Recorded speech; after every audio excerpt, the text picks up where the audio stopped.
Welcome to విరాన్షి channel. ఈరోజు సిరియాకు పప్పు అండి. అరుదుగా దొరికే ఆకు సిరియాకు. ఆ పప్పు చేస్తున్నాను. ఎలా చేద్దామో చూద్దామా. సిరియాకు పప్పు అండి. సిరియాకు పప్పు అంటే ఇది మార్కెట్లో దొరకదండి. మాకైతే మాత్రం ఇక్కడ మార్కెట్లో దొరకదు. నేను మా తోటలో వేసాము. నేను ఎప్పుడు మార్కెట్లో చూడలేదు ఈ సిరియాకును. ఈరోజు సిరియాకు పప్పు చేస్తున్నాను. దాంట్లో కావాల్సిన పదార్థాలు ఇది తాలింపుకండి. ఉల్లిపాయలు, చిన్నుల్లిపాయ, ఎండుమిర్చి, పప్పులోకి టమాటా, కొత్తిమీర, పెద్దల్లిపాయ, చింతపండు, కారం, కందిపప్పు.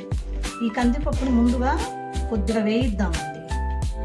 కుక్కర్ పెట్టేసి హీట్ అయ్యాక కొద్దిగా కందిపప్పు కొద్దిగా వేయిద్దాము. కొద్దిగా వేయించుకుంటే గ్యాస్ ప్రాబ్లం రాకుండా ఉండిద్ది. ఒక 2 నిమిషాలు వేయించుకుంటే మీడియంలో పెట్టేసామంట చాలండి. ఎక్కువ వేయించాల్సిన పని లేదు.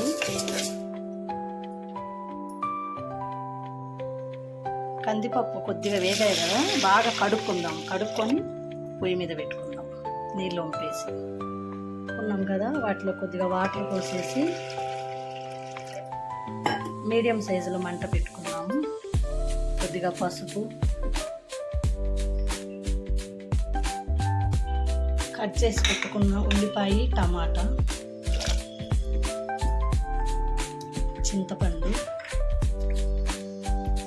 సన్నగా తరుక్కున్న సిరియాకు, పసుపు వేసాం కదా, పసుపు అన్నీ వేసుకున్నాము.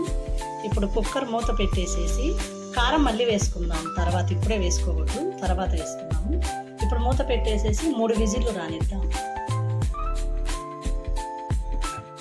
3 విజిల్లు రానిచ్చేసాక అప్పుడు చూద్దాం.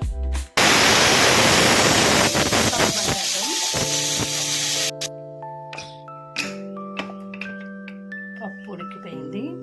కొద్దిగా కారం, ఉప్పు, కొత్తిమీర, కొద్దిగా కరివేపాకు వేసి బాగా వెనుపుకుందాం.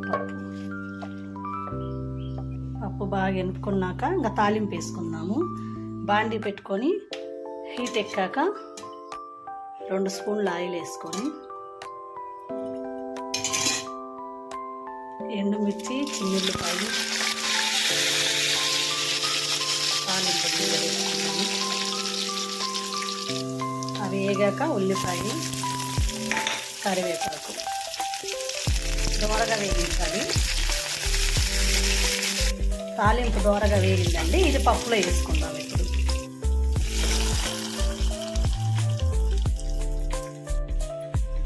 పప్పు అయిపోయిందండి. ఇంకా సిరియాకు పప్పు చూశారు కదా.